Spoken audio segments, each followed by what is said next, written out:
Hey everybody, it is Wednesday and it is time for the midweek challenge. Now here's an important thing you need to know, that today is the final challenge. What? Yeah, I gotta say it, today is the final challenge, and I know that this has been a series that's been an encouragement to many people. I've enjoyed doing it, but in talking to some friends, I've realized that the bandwidth that I have and the time that I have, and I've got so many irons in the fire, and I don't want to do something halfway, and I realize that I probably ought to just say, this is great. I need to invest some more time in some more things because there's just so many things to do. But I want to end this on a big challenge to those who know Jesus and those who, well, they're not sure if they know Jesus. And the challenge is the same to everybody, and it's this.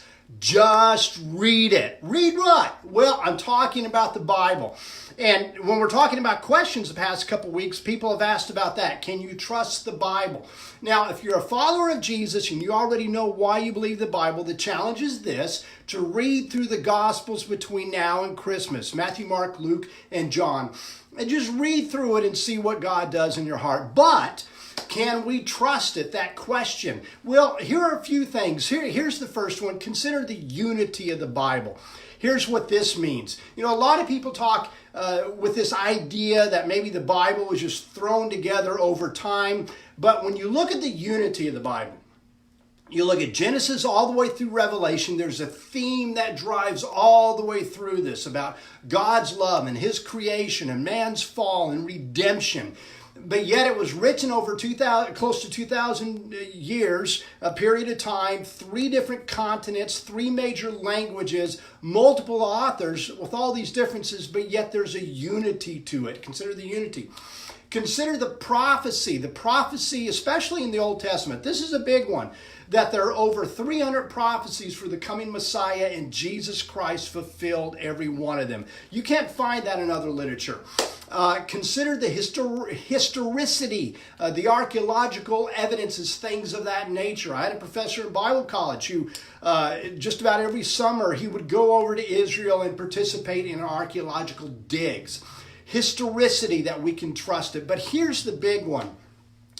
Consider the reliability of the manuscripts. And here's what I mean by this. A lot of times people say, well, you can't trust the Bible because it was translated so many times. And when people say that, they haven't really thought through what they're talking about. Because it's not as though it was translated and translated and translated. It all came from the same language. And what I want you to understand is the number of manuscripts that we have. Just talking about the New Testament. We have over 5,000 manuscripts of the New Testament dating back to the 2nd century. Now, compare that, if we're talking history and we're talking academia, compare that to the history of Rome. In other words, if you're going to study the history of Rome, you're going to read Caesar's Gallic Wars. But here's the deal. We only have 10 copies of Caesar's Gallic Wars, and the oldest, or in other words, those that are closest to the actual event, date 1,000 years after the actual event, compared to all the manuscripts for the New Testament. And that's not even talking about the fragments. In other words, one of my favorites, it's called the John Rylands fragment, because John Rylands discovered it.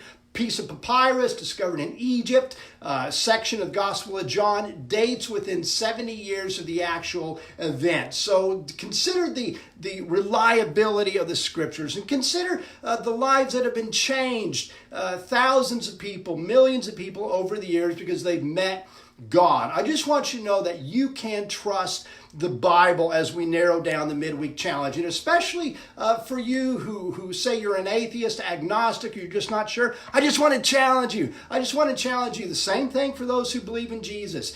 Now through Christmas, or now through the end of the year, I want to challenge you to read Matthew, Mark, Luke, and John, and just say, okay, God, if you're there, show me. So I want to challenge you with that. You can trust the Bible. And I think that's a great way to kind of put a cherry on top of these midweek challenges as I look at everything else. Now, I will periodically do a Facebook Live just to update people on things.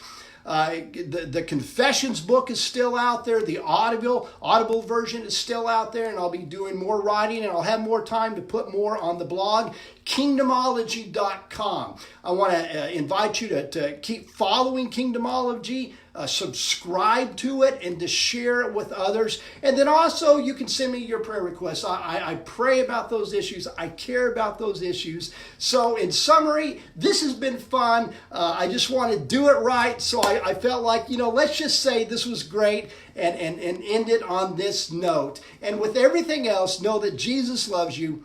Be strong, and I'll see you on the other side of the moon.